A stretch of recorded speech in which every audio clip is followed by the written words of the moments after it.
आज हम बात करने वाले हैं डेल कार्नेगी की ऐसी किताब के बारे में जो कि पहली किताब एंड सबसे पॉपुलर किताब मानी जाती है सेल्फ हेल्प में, राइट। इसका नाम है how to win friends and influence people.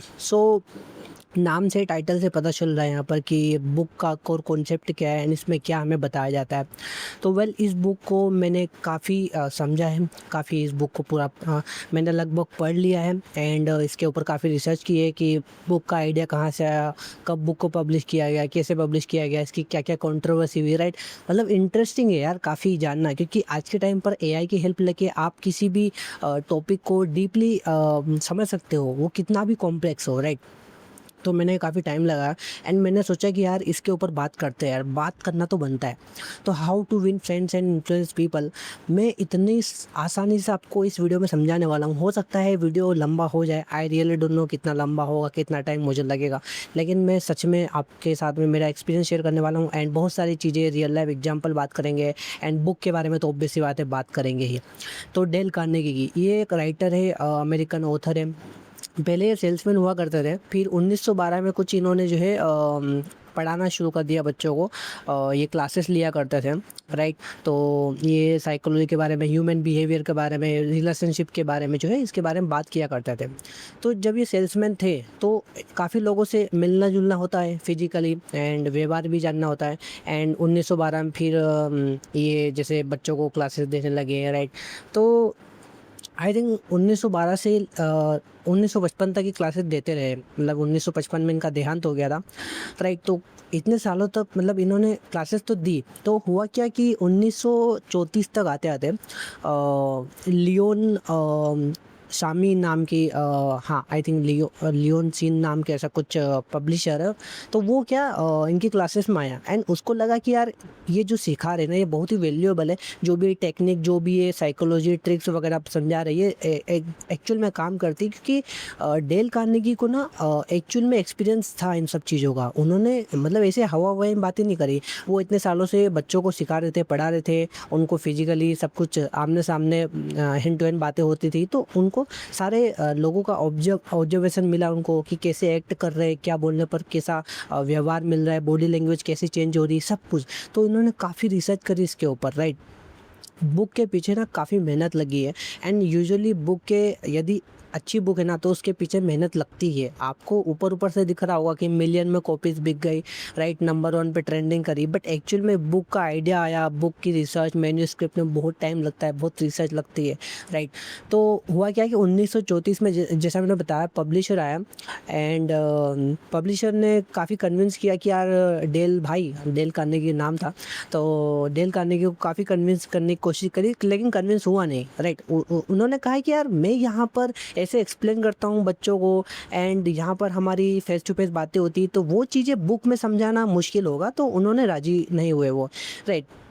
फिर हुआ क्या कि उन्होंने क्या किया, पब्लिशर ने एक पब्लिश किया, उनका नाम लियोन शिमकिन। एंड उन्होंने क्या किया, स्टेनोग्राफर एक होता है, वो स्टेनोग्राफर क्या करता है, बहुत ही फास्टली चीज़ों को टाइप करता है, जो भी आप बोलते हो ना वो सुनता रहता है, टाइप करता रहता है। तो स्टेनोग्राफर को भेज दिया एंड ऐसा नहीं कि डेली गया वो क्लासेस में, डेल कार्नेगी की डेली क्लासेस होती थी, डेली क्लासेस में नहीं गया वो, राइट। वो गया एक स्पेशल बहुत ही बड़ी क्लास में, राइट। तो वो बहुत ही लंबी क्लास थी, तो उसमें क्लास में गया, नोट्स बनाए एंड फिर ना उन नोट्स को जो है स्टेनोग्राफर ने जो नोट्स बनाए प्रॉपरली ट्रांसक्रिप्ट तैयार करी नोट्स बनाने के बाद में, राइट। मतलब कि उसने नोट्स बनाए, फिर वो घर पे गया, ट्रांसक्रिप्ट एकदम क्लीन ट्रांसक्रिप्ट तैयार करी एंड फिर उस ट्रांसक्रिप्ट जो है जो शिमकिन है, जो पब्लिशर है लियोन शिमकिन, उन्होंने जो है डेल कार्नेगी को भेजा कि देखो तुम एक बार पढ़ो थोड़ा, राइट। तो फिर उन्होंने पढ़ा, फिर वो को लगा कि यार सच में यार मतलब इसको पब्लिश किया जा सकता है एंड जो मैं यहाँ पर लोगों को सिखा रहा हूँ, कुछ ही चंद लोगों को, आई थिंक 1000 या 500 लोगों को वो पढ़ा रहे थे, राइट। चंद ही लोगों को पढ़ा रहे थे वो, तो उन्होंने सोचा कि यार ये तो दुनिया भर में फेमस हो जाएगी एंड दुनिया भर को ये जो मैं सिखा रहा हूँ ये सिखा पाऊंगा दुनिया भर को, एंड एक बार बुक लिखनी है मुझे तो, राइट। तब वो जो है कन्विंस हुए। तो फिर जो है कुछ वहीं से स्टार्ट हुई बुक की मैन्युस्क्रिप्ट। फिर क्या किया, डेल कार्नेगी जैसे कन्विंस हो गए तो उन्होंने एक रिसर्चर को भी हायर किया। तो कुछ 18 महीने तक डेली 8 से 10 घंटे रिसर्चर जो है लाइब्रेरी में बैठकर रिसर्च किया करता था। बहुत पुरानी बुक साइकोलॉजी के ऊपर, रिलेशनशिप के ऊपर, आर्टिकल्स, बुक्स वगैरह जो है पढ़ा करता, समझा करता, right. And even Dale Carnegie को काफ़ी स्किल थी, काफ़ी एक्सपीरियंस था, काफ़ी नॉलेज थी ह्यूमन साइकोलॉजी के बारे में, राइट। उन्होंने कोई कोर्स नहीं किया, वो कोई साइकोलॉजिस्ट नहीं थे, न्यूरोलॉजिस्ट नहीं थे, राइट। उन्होंने पर्सनली लोगों के एक्सपीरियंस से सीखा था, लोगों के साथ में बैठ कर बातें कर कर उनकी बॉडी लैंग्वेज से, उनके ऑब्जर्वेशन से, उनके रिएक्शन से सीखा हुआ था। तो काफ़ी कुछ डेल कार्नेगी को पता था एक्चुअली, क्योंकि सेल्समैन फिजिकली जाता है। एंड फिर उन्होंने बच्चों को भी, जैसा मैंने बताया कि 1912 से उन्होंने जो है क्लासेस स्टार्ट कर दी थी, राइट। तो 1955 में तो वो देहांत हो गए थे। तो जैसा मैंने बताया कि 1934 में फिर शिमकिन ने उनको कन्विंस किया। एनी हाउ वो कन्विंस हो गए ट्रांसक्रिप्ट पढ़ने के बाद में। एंड उन्होंने फिर रिसर्चर को हायर किया। तो वो 8 से 10 घंटे डेली जो है रिसर्च किया करता। एंड करीब 18 महीने तक ऐसा कुछ चला। एंड डेल कार्नेगी भी उनकी रिसर्च में थे, उनके पास में भी काफ़ी स्टडी मटेरियल था, उनकी काफ़ी पुराना जो उन्होंने पढ़ाया था बच्चों को, उसका नॉलेज सब कुछ उन्होंने झोंक दिया। एंड कुछ 2 सालों तक उन्होंने जो है इस बुक के ऊपर काम किया है। 2 साल बाद में, फाइनली 2 साल बाद में 1936 नवंबर के आसपास, नवंबर में जाके बुक रेडी हो गई। इन्होंने पब्लिश किया। पब्लिश किसने किया? शिमकिन ने, लियोन शिमकिन जो कि पब्लिशर थे। तो इन्होंने बुक को पब्लिश किया। अब यहाँ पर भी एक अमेजिंग मार्केटिंग इन्होंने यूज़ किया। लियोन शिमकिन ने इनका दिमाग यूज़ किया। इन्होंने क्या किया, उन पास हुए 500 बच्चों को जो है बुलाया।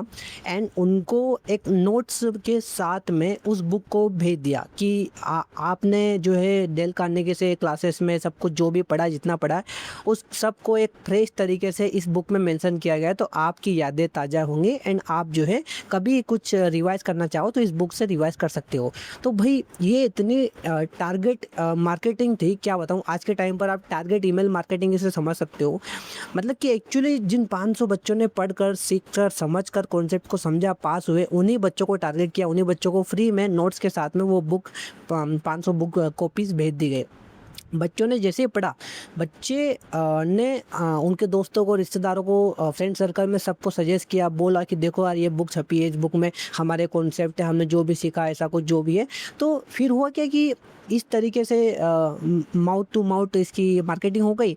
एंड फिर बुक की रातों रात 5000 डिमांड आ गई कॉपी की, 5000 कॉपी की डिमांड आ गई, 5000 बुक की, राइट। तो इन्होंने, इनको जो है कुछ 1200 के समथिंग की कैपेसिटी थी प्रिंटिंग की। तो कैपेसिटी को बढ़ाना पड़ा। रातों रात इतनी डिमांड, हाई डिमांड आ गई पब्लिशर के पास में, भाई यकीन नहीं करोगे। एंड पहला जो चेक आया था ना, पहला जो रॉयल्टी इनकम डेल कार्नेगी को आया था, कुछ आई थिंक उस टाइम पर 10-15% के आसपास कट रहता था रॉयल्टी का कमीशन। तो $90,000, कैन यू बिलीव इट, $90,000 का पहला रॉयल्टी चेक आया था भाई, लिटरली यार। ये सुनने के बाद में ना, मतलब उस टाइम पे $90,000 कितने हुआ करते थे। आप थोड़ा देख लेना इन्फ्लेशन को थोड़ा एडजस्ट करके। उस टाइम पर भाई 1936 की बात है, राइट, 1936 में। तो मतलब उनको पहला चेक आया, रॉयल्टी इनकम जो आई $90,000 की आई भाई। तो फिर क्या है कि यह बुक जैसे ही पब्लिश हुई तो रातों रात वायरल भी होने लगी, काफ़ी इसके ऊपर कंट्रोवर्सी भी हुई। लोग इसको पढ़ने के बाद में, समझने के बाद में काफ़ी मतलब लोगों ने पढ़ा, समझा। कुछ लोगों ने महीनों में ही रिव्यू दे दिया, कुछ लोगों ने सालों बाद रिव्यू दिया। एंड बोला कि ये कहीं ना कहीं मैनिपुलेशन है, ये मैनिपुलेशन सिखा रहे हो। तो मतलब कि लोगों को, मतलब तुम इस्तेमाल कर रहे हो ना लोगों की साइकोलॉजी का। यहाँ पर क्या है कि जैसे कि मेरे को साइकोलॉजी मालूम है इंसानों की, तो मेरे को यदि किसी बंदे से कोई काम करवाना है, कोई सिग्नेचर चाहिए या फिर कोई भी काम करवाना है, तो मेरे को उसकी साइकोलॉजी पता है। तो मैं साइकोलॉजी का इस्तेमाल करके उसे मैनिपुलेट करके जो है मेरे फ़ायदे के लिए इस्तेमाल कर रहा हूँ। तो यहाँ पर इंटेंशन मेरा गलत हो गया। तो इसी चीज़ के ऊपर काफ़ी कंट्रोवर्सी हुई। एंड फिर जो है आई थिंक 1981 में जाकर इसमें से 2 चीज़ हटाई गई। इसमें ना ओरिजिनली इसके अंदर 6 पार्ट्स थे, राइट। फिर इसमें से 2 पार्ट्स हटाए गए। वो जो 2 पार्ट्स है ना, वो कौन से हटाए गए, वो बहुत ही इंपॉर्टेंट है, बहुत ही ज़रूरी। एंड वो आज भी आपको नहीं मिलेंगे। 1981 में हटा दिया गया था एंड आज भी नहीं मिलेंगे। आज भी सिर्फ आपको नए एडिशन, जो 2022 का नया एडिशन है आई थिंक, उसमें भी 4 पार्ट्स ही अवेलेबल है। तो 6 पार्ट्स आपको नहीं मिलेंगे, सिर्फ 2 पार्ट्स नहीं मिलेंगे। 6 पार्ट्स थे ओरिजिनल मैन्युस्क्रिप्ट में। तो मैंने 6 पार्ट्स को ही समझा है, पढ़ा हुआ है, राइट। तो मैं वो 2 पार्ट्स पहले आपको बताता हूँ।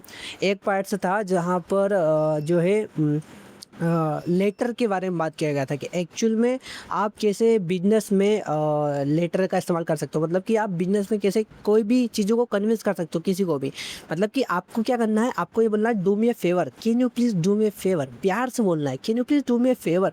मतलब सोचो आपको किसी इंसान से कोई काम करवाना है, कोई भी मदद चाहिए उसकी, कुछ भी, आप डायरेक्टली बोलोगे यार तू ऐसा काम कर दे यार, तो वो करेगा क्या? ऑब्वियस सी बात है, नहीं करेगा भाई, उसका ईगो हर्ट हो जाएगा, उसकी रेपुटेशन की बात है। बट यदि आप उसको बोलोगे can you do me a favour, मतलब please can you please do me a favour, तो वो ना खुद को वैल्यूएबल समझेगा, खुद को समझेगा कि यार मेरी कोई इमेज है एंड मैं इससे ऊंचा हूँ एंड मेरे को इससे ज़्यादा आता है, तो वो साइकोलॉजिकली जो है आपकी ट्रिक में फंस जाएगा एंड इस तरीके से जो है वो आपकी मदद करने के लिए रेडी हो जाएगा। तो पहली चीज़ तो ये। दूसरी चीज़ ये जिसमें कुछ आई थिंक 7 रूल बताए गए थे कि आप बीवी को कैसे खुश रख सकते हो। आई मीन खुश नहीं, आपकी जो मैरिज लाइफ है, जो आपकी रिलेशनशिप है, शादीशुदा जो आपका संबंध है, उसे आप कैसे हैप्पी रह सकते हो, राइट। इसमें बताया गया है कि आपको जो है ऑब्वियस सी बात है बीवी को क्रिटिसाइज नहीं करना, उसकी आलोचना नहीं करनी है एंड उसकी छोटी छोटी बातों पर ध्यान देना है एंड उसकी जो है तारीफ़ करनी है, आपको तारीफ़ बहुत पसंद होती है। ये फंडामेंटल रूल भी है, पहले कॉन्सेप्ट में भी इसको जो है समझाया गया है, पहले पार्ट्स में भी राइट ऐड किया गया है। एंड जैसे मैंने बताया कि छोटी छोटी बातों पर ध्यान देना है एंड उनके कोई भी काम है तो उसकी आपको तारीफ़ करनी है एंड एक्चुअल में वो तारीफ़ होनी चाहिए, फेक तारीफ़ नहीं होनी चाहिए, राइट। फेक कॉम्प्लीमेंट नहीं होना चाहिए। ऐसे कुछ 7 पॉइंट है जो कि मैं आपको इन डिटेल में जो है आगे के आने वाली वीडियो में या फिर हो सका तो इसी वीडियो में मैं ऐड कर दूंगा, राइट। वो भी हम एक्सप्लेन डीप में बात करेंगे। तो इस बुक का पहला जो कॉन्सेप्ट है वो फंडामेंटल कुछ टेक्निक्स है जो कि आपको आनी चाहिए। तो 3 बताई गई इसमें कुछ टेक्निक। तो पहला ये कि क्रिटिसाइज मत करो, आलोचना मत करो किसी की, क्योंकि जैसे आप क्रिटिसाइज करते हो उसका डिफेंस मैकेनिज्म एक्टिवेट हो जाता है।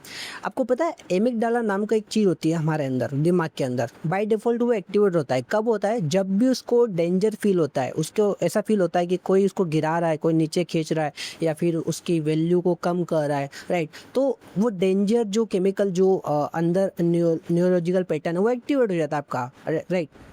में एमिगडाला, क्योंकि पुराने टाइम से ही वो ऐसा है बाय डिफ़ॉल्ट, हमारा ह्यूमन नेचर ऐसा ही है। क्योंकि पुराने टाइम पे यदि हम कहीं झाड़ियों में किसी झाड़ी को हिलते देखते थे तो हमारा एमिगडाला तुरंत बोलता भाई भाग ले यहाँ से। बाद में सोचा जाएगा कि झाड़ी के पीछे कुत्ता है, बिल्ली है, शेर है, लेकिन अभी भाग ले, भागने में ही समझदार है। लॉजिकली वही है, क्योंकि नहीं भागेगा तो हो सकता है बिल्ली निकले तो कुछ नहीं हुआ, लेकिन शेर निकला तो जान भी जा सकती है, राइट। तो सर्वाइवल मोड हमारा एमिगडाला एक्टिवेट कर देता है, हम डिसीजन तुरंत लेते हैं। तो एमिगडाला हमारे डिफेंस मैकेनिज्म को एक्टिवेट करता है। तो कोई भी जब आपको बोलता है, आपकी आलोचना करता है, क्रिटिसिज्म करता है कि नहीं तूने गलत किया, नहीं तुझे ऐसा नहीं करना था, तूने ऐसा कैसा कर दिया, तो यहाँ पर आप भाई कैसे बोल लो भाई, ये कम्युनिकेशन स्किल्स में आता ही नहीं है। आपको घंटा नहीं आते कम्युनिकेशन स्किल्स फिर तो, राइट। आप खुद की वैल्यू गिरा रहे हो एंड उसकी नज़र में आप खुद गिर रहे हो एंड उसकी भी वैल्यू उसकी नज़र में गिरा रहे हो, तो उसका जो डिफेंस मैकेनिज्म है वो एक्टिवेट होता है एंड वो कभी भी आपकी हेल्प नहीं करेगा किसी भी वे में एंड वो फिर एक तरीके से खुन्नस निकालेगा, दुश्मनी हो जाएगी आपकी, राइट। साइकोलॉजिकली कहे तो फिजिकली, राइट। दूसरा पॉइंट ये, उसकी तारीफ़ करो, जितना हो सके उतना तारीफ़ करो उसकी।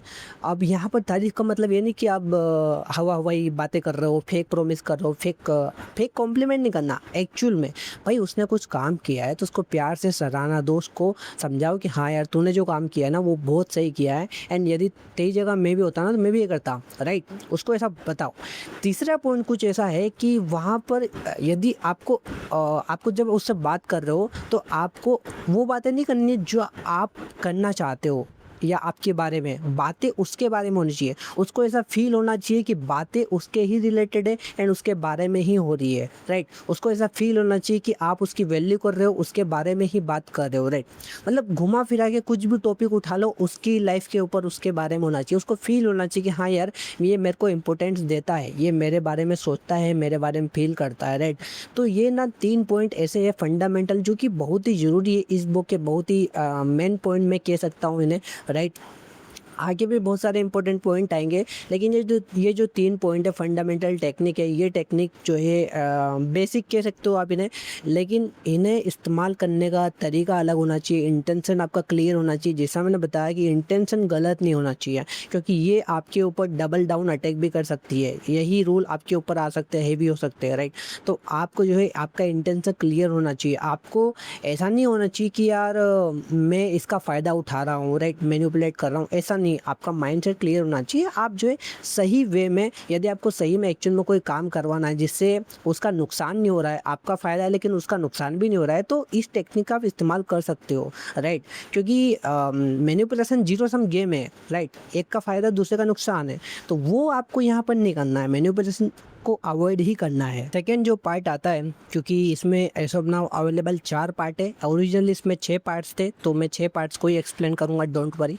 सो पहला पार्ट मैंने आपको बता दिया है कि फंडामेंटल टेक्निक में जो 3 रूल थे।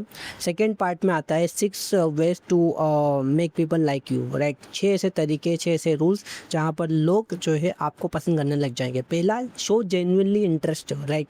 उनमें आपको जेन्युइनली इंटरेस्ट शो करना है यहाँ पर, राइट। एक होता है फेक, राइट, जो क्लियरली फेस पर दिख जाता है कि यार इसका कोई इंटरेस्ट ही नहीं मेरे में। मतलब जब सामने वालों को पता चलेगा कि इसका मेरे उसमें कोई इंटरेस्ट नहीं है, मेरी बातों में इंटरेस्ट नहीं है, मेरी लाइफ में इंटरेस्ट नहीं है, राइट, या मेरे में दिलचस्पी नहीं है, तो वो कहीं ना कहीं डिस्कनेक्ट हो जाएगा आपसे, राइट।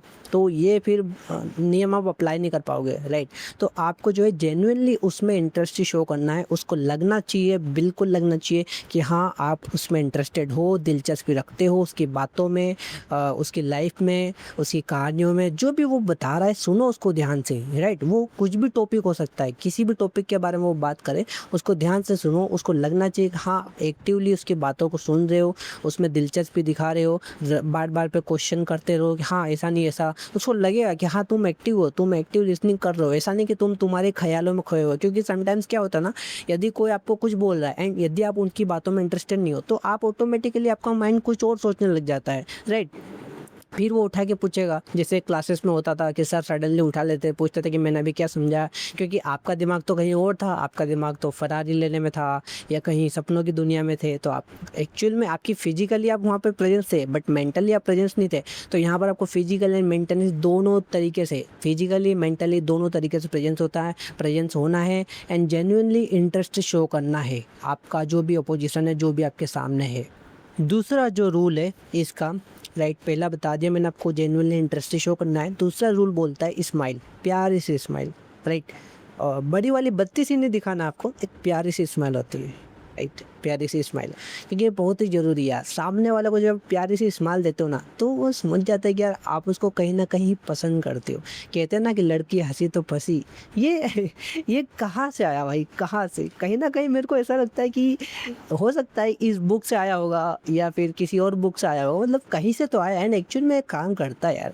मतलब यदि अब आप लड़के हो एंड लड़की से बात कर रहे हो एंड आपने हंसी मजाक किया कुछ भी, राइट, और लड़की हंसी, तो इट मीन्स लड़की सेफ फील कर रही है आपके साथ में एंड वो कहीं ना कहीं आपको या आपकी बातों को, राइट, आपके बिहेवियर को, आपका बॉडी लैंग्वेज को कहीं ना कहीं वे में आपको लाइक करती है, राइट। तो इनडायरेक्टली बिना बोले आप सामने वाले पर्सन को दिखा देते हो प्यारे से स्माइल से कि हाँ आप जो है उसको लाइक करते हो, उसको पसंद करते हो, राइट। यहाँ पर लिटरली ये मतलब नहीं होता कि भाई कंसेंट दे दिया उसने या आई लव यू बोल दिया, right, what ever you can imagine, right. तो वो गंदी सोच कम्प्लीटली हटा देना।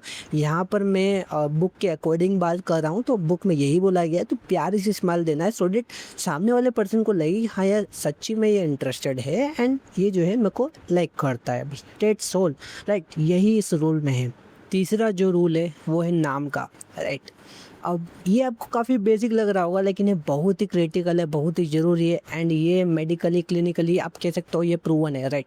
तो जो नाम होता है ना, वो किसी भी इंसान के लिए दुनिया में सबसे प्यारा स्वीट स्पॉट, सबसे प्यारा शब्द होता है, राइट। ये ऑटोमेटिकली उसके सबकॉन्शियस माइंड को ट्रिगर कर देता है, उसकी न्यूरोसाइंस को, उसकी न्यूरोलॉजी को, माइंड को ट्रिगर कर देता है, पूरी बॉडी को एक्टिवेट कर देता है। जैसे आप किसी का नाम पुकारते हो ना, तो ये कहीं ना कहीं दिखाता है कि यार एक्चुअल में आप जो है मैटर करते हो उसके लिए, राइट, इंपॉर्टेंट हो, लाइक करते हो, इंटरेस्टेड हो, राइट। कहीं ना कहीं कनेक्शन बिल्डअप कर देता है बाय डिफ़ॉल्ट, जैसे आप उसका नाम नाम पुकारते हो, नाम से बुलाते हो। जैसे कि आपने देखा होगा कि कम्युनिकेशन में बोला जाता है कि किसी को यदि आप बुला रहे हो तो उसका नाम लेकर बुलाओ, राइट? जैसे कि कोई किसी का नाम है प्रीति, राइट? तो आपको नाम पता है उसका, लेकिन आप ये भी बोल सकते हो हेलो एक्सक्यूज़ मी, राइट? मतलब वो आपके पास में फिजिकली प्रेजेंस है, तो ऑब्वियस सी बात है ये सुन के वो आपकी तरफ देखेगी, आप बात कर पाओगे। लेकिन वहीं दूसरी जगह आप बोल सकते हो हेलो प्रीति, राइट? हाय प्रीति, प्रीति सुनना ज़रा। तो जैसे आप बोलोगे ना प्रीति, तो कहीं से भी उसको नाम जैसे उसके कानों में गया प्रीति, तो वो तुरंत एक्टिवेट हो जाएगी एंड तुरंत उसको लगेगा कि जिसने भी मेरे को बुलाया, जिसने मेरा नाम लिया है, सच्ची में उसने मेरा नाम उसको आता है एंड उसके लिए मैं कहीं न कहीं इम्पोर्टेंस हूँ, राइट? उसकी लाइफ में इम्पोर्टेंट मैटर करती हूँ, इम्पोर्टेंस रखती हूँ, राइट? तो ये दिखाता है कि एक्चुअल में जो है पर्सन आपके लिए इम्पोर्टेंस है। तो उसको एग्जैक्टली उसी टाइम पर लग जाएगा कि हाँ यार, ये इसके लिए मैं इम्पोर्टेंट हूँ, उसने मेरा नाम पुकारा है, इसको मेरा नाम पता है। तो बहुत ही ये स्वीट स्पॉट होता है, राइट? तो ये प्रूवन है, आप इसका ज़रूर डेफिनेटली लाइफ में यूज़ करें। किसी से भी बातचीत स्टार्ट करनी है, तुरंत सबसे पहले उसका नाम ज़ुबान पे आना चाहिए, आपकी ज़ुबान पे उसका नाम होना चाहिए। उसका नाम कुलदीप, सचिन, रवीन, स्वीति, प्रीति, रीना, टीना, मीना, कुछ भी हो सकता है। It could be anything. Suddenly सबसे पहले उसका नाम लो, hello, hi, excuse me, please, अरे सुनना, अरे सुनो जी। ये मत बोलना है, ठीक है? डायरेक्टली उसका नाम बोलो, ठीक है? चौथा जो रूल है वो है be a good listener, right? And आपको जो है अच्छे से लिसनर बनना, एक अच्छा लिसनर बनना, एक्टिव लिसनर बनना। इवन वॉरेन बफेट, बहुत सारे ऐसे जो पॉपुलर बड़े सक्सेसफुल लोग हैं, वो एक्टिव लिसनिंग का इस्तेमाल करते हैं। वो सबसे पहले सबकी बातों को सुनते हैं, चाहे वो बड़ा हो छोटा हो, वो बीच में बक नहीं करते। सबसे पहले वो बातों को ध्यान से सुनते हैं एंड उनको शो करना है कि हाँ वो मैटर करते हैं एंड उनके बारे में ही बात करो, राइट? उनको इनकरेज करो, राइट? उनको इनकरेज करो कि वो खुद के बारे में बात करें, क्योंकि ये बहुत ही ज़रूरी है। यहाँ पर मैं एग्जांपल देना चाहूँगा, जैसे कि लेट से आप जो है आपकी गर्लफ्रेंड से या फिर आपकी क्रश से बात कर रहे हो। आप अभी गर्लफ्रेंड बनी नहीं है, आप उसे गर्लफ्रेंड बनाना चाहते हो, आप उसे इम्प्रेस करना चाहते हो। तो ये तो सबसे ज़रूरी पॉइंट है। आपको क्या करना है, आपको ध्यान से उसकी बातें सुननी है। वो कुछ भी बोले, वो मतलब कि ऐसी बातें बोल रही होंगी जिसका कोई सर ना पैर कुछ भी नहीं है, लेकिन आपको ध्यान से बातें सुननी है, इंटरेस्ट दिखाना है, हूँ करना है, बिल्कुल एक्टिवली बातों को सुनना है। एंड हाँ, जैसे ही वो बात ख़त्म कर दे, राइट, फिर वो रिस्पॉन्ड का वेट करेगी, आपका बोलने का वेट करेगी। फिर आपको बोलना है प्यार से एंड ऐसे बोलना है, ऐसा दिखाना है कि हाँ जो है कि वो इनकरेज हो वापस उसके ही बारे में बोलने में। आप ऐसा बोल सकते हो, अच्छा ठीक है, और आगे क्या हुआ, बता बता, मेरे को और इंटरेस्ट आ रहा, बता। तो उसको लगेगा कि हाँ यार, ये मेरी बातों में इंटरेस्ट रख रहा है, मेरी लाइफ में इंटरेस्ट रख रहा है एंड कहीं ना कहीं मैं इसके लिए मैटर करती हूँ एंड ये एक्टिवली सुन रहा है, मेरी बातों पर ध्यान दे रहा है, राइट? क्योंकि आज के टाइम पर अटेंशन स्पेन तो इसे बहुत ही कम हो गया है एंड बाय डिफ़ॉल्ट लोग जनरली लोगों की बातों पे इतना ध्यान देते नहीं है, राइट? सोचो, यदि आपके लिए कोई मैटर नहीं करता है तो क्या आप उसकी बातों पर ध्यान दोगे? आप ऐसे ही बोलोगे ना, कुत्ता भौंकता रहता है तो कुत्ते की बातों पर ध्यान कौन देता है भाई?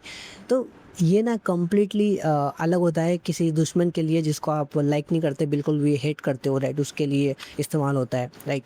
सो आई वुड से कि एक्टिव लिसनिंग होनी चाहिए आपके अंदर।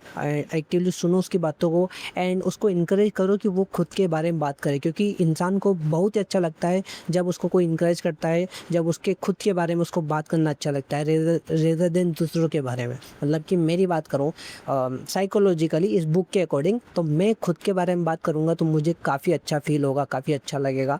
वो मेरे लिए मेन प्रायोरिटी वही है। वहीं मैं किसी और की लाइफ के बारे में बात करूँगा तो वो सेकंड प्रायोरिटी है। बट मेरे बारे में बात करूँगा, आप बात कर रहे हो एंड आप मेरे को इनकरेज कर रहे हो कि मैं और मेरे बारे में बात करूँ, तो कहीं ना कहीं आप मुझे पसंद होने लग जाओगे। मैं आपको लाइक करने लगूंगा, मैं आपके उसमें इंटरेस्टेड रहूँगा एंड एक कनेक्शन बिठ जाएगा बुक के अकॉर्डिंग जो बताया गया है। तो जो पॉइंट है वो ये है, talk in terms of other person interest. तो जिससे भी आप सामने वाले से बात कर रहे हो, इट कुड बी लड़का या लड़की, तो उसका जो इंटरेस्ट है, उसका इंटरेस्ट कुछ भी हो सकता है, बॉलिंग में है, क्रिकेट में है, कुछ भी है, राइट?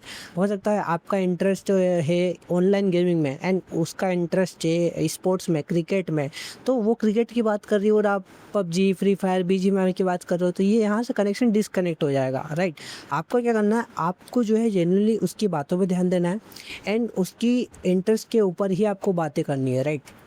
जैसे कि उसका इंटरेस्ट है, वो बोल रही है कि यार मेरे को ना क्रिकेट देखना बहुत पसंद है, मतलब लड़की बोल रही है यार सुनना मेरे को ना क्रिकेट देखना बहुत पसंद है, और मैं ना परसों आईपीएल देखने गई थी और क्या ज़बरदस्त छक्का मारा यार रोहित ने, क्या ज़बरदस्त छक्का मारा है विराट ने, ऐसा वैसा जो भी बातें करती। तो आपको भले ही क्रिकेट के बारे में घंटा कुछ नहीं पता हो, इवन मैं भी वही पर्सन हूँ जो मुझे क्रिकेट के बारे में घंटा कुछ नहीं पता, आईपीएल के बारे में थोड़ा बहुत पता है क्योंकि ये सुनने में आ जाता है, राइट। तो मैं फिर भी इंटरेस्ट शो करूँगा कि हाँ यार मारा मारा, मैंने भी देखा था यार, राइट, मोबाइल पे देखा था मैंने कि हाँ उसने मारा। हालांकि मेरे को दूसरा काम था, लेकिन फिर भी मैंने काम को साइड में रखकर मैंने वो देखा मैच। तो कहीं ना कहीं उसको लगा कि यार ये बंदा भी मेरे इंटरेस्ट का है, मतलब मेरे को जिसमें इंटरेस्ट है, जो चीज़ मेरे को ज़्यादा पसंद है सेम इसको भी पसंद है, तो हमारा कहीं ना कहीं कॉमन इंटरेस्ट है, राइट। तो यहाँ से ऑटोमेटिकली जो एक कनेक्शन बिल्डअप होता है तो वो आपको लाइक करने लगेगी, और चाहे लड़की हो या लड़का हो, could be anything, right, it could B anyone, right. तो ये रूल याद रखना, पांचवा जो पॉइंट है कि सामने वाला का जो इंटरेस्ट है उसमें ही आपको बात करनी है, ना कि अपना ही कुछ झाड़ने लग जाओ। भाई सामने वाला का इंटरेस्ट मेसी में है और आप इधर लेट से टेक्नो गेमर की बात कर रहे हो जो कि एक ऑनलाइन गेमर है और एक स्पोर्ट्समैन है अलग, राइट। तो आपको ध्यान देना है भाई कि किस फील्ड के रिगार्डिंग उसका इंटरेस्ट है, किस फील्ड में इंटरेस्ट है, किस पर्टिकुलर चीज़ में इंटरेस्ट है। तो हो सके तो कम्प्लीटली उसी में ही फोकस रहो एंड उसको शो करो कि हाँ यार आपका भी वही इंटरेस्ट है, राइट। आप इंटरेस्टेड हो एंड आप भी इंजॉय करते हो उसका जो इंटरेस्ट है स्पोर्ट्स है, तो आप भी स्पोर्ट्स देखने में इंजॉय करते हो। एंड यदि वो सामने से ऑफर दे कि चलो कल मैच देखने चलते, तो आपको मना नहीं करना कि नहीं यार मुझे इंटरेस्ट नहीं है, मैं नहीं जा रहा। बोलो उसको हाँ बिल्कुल चलते चलते डेफिनेटली, भले ही आपका मन नहीं हो, भले आपको बोरिंग फील होगा वहाँ पे मैच में जाके, राइट, बट फिर भी आपको जाना है, आपको शो करना है इंटरेस्ट, राइट। आपको एनर्जेटिक बने रहना, आपको दिखाना है कि हाँ सच में आप इंटरेस्टेड हो। अब जो यहाँ पर सिक्स्थ पॉइंट आता है ना, वो भी बहुत इंपॉर्टेंट है। वो ये है कि make her feel important, make him feel important और हर फील इम्पोर्टेंट। वो लड़का है लड़की कुछ भी है कोई भी है, राइट, उसको इम्पोर्टेंट फील कराओ सिंसियरली। यहाँ पर झूठा दिखावा नहीं करना है कि हाँ उसके लिए मैटर करते हो, ज़रूरी हो, राइट, नहीं, एक्चुअल में इम्पोर्टेंस फील कराओ। मतलब हो सकता है जैसे कि आप दोनों बात करो एंड सडनली आपको एक इम्पोर्टेंट कॉल आ गया और कॉल लाउड पे था, उसने भी सुन लिया, सामने वाले ने बोला कि भाई यार ज़रूरी काम है, मेरे को ये सामान वहाँ पे लेके जाना है, तो तू आ सकता है क्या, और तू कुछ भी कर रहा हो फटाफट आ जा। तो आप बोलोगे नहीं भाई अभी मैं बहुत ही ज़रूरी काम में हूँ, बहुत ही बिजी हूँ, तो अभी मैं ये हो जाए उसके बाद मैं आ जाऊँगा, राइट। तो जैसे आप बोलोगे ना, तो सामने वाले पर्सन को लगेगा कि यार सच में मैं इसके लिए मैटर करता हूँ, मतलब ये मेरे लिए इसका ज़रूरी काम को साइड में रख रहा है, ज़रूरी काम छोड़ रहा है, राइट, ये मैटर करता है। आपको उसको ऐसा सिग्नल देना है, ऐसा उसको जताना, ऐसा बताना, उसको ऐसा लगना चाहिए कि सच में वो आपकी लाइफ में इम्पोर्टेंट है, वो मैटर करता है आपके लिए, राइट। ऐसे नहीं फालतू का साइड लाइन कर रहे हो आप, एक्चुअल में मैटर करता है, ये आपको दिखाना है। ये सिक्स्थ रूल है इसका। तो मैंने आपको पहला वाला पार्ट भी एक्सप्लेन कर दिया है, फंडामेंटल टेक्निक, जिसमें 3 रूल थे। सेकेंड वाला पार्ट भी एक्सप्लेन कर दिया है, जिसमें जो 6 वेज आपको बताया गया कि दूसरे पर्सन आपको लाइक करेंगे, 6 ways to make people other like you, make other people to like you, right. तो ये 6 रूल भी मैंने आपको पॉइंट जो है बता दिए, तो 2 यहाँ पर क्लियर हो गए हैं, ठीक है। अब हम आगे मूव करेंगे थर्ड वाले पर।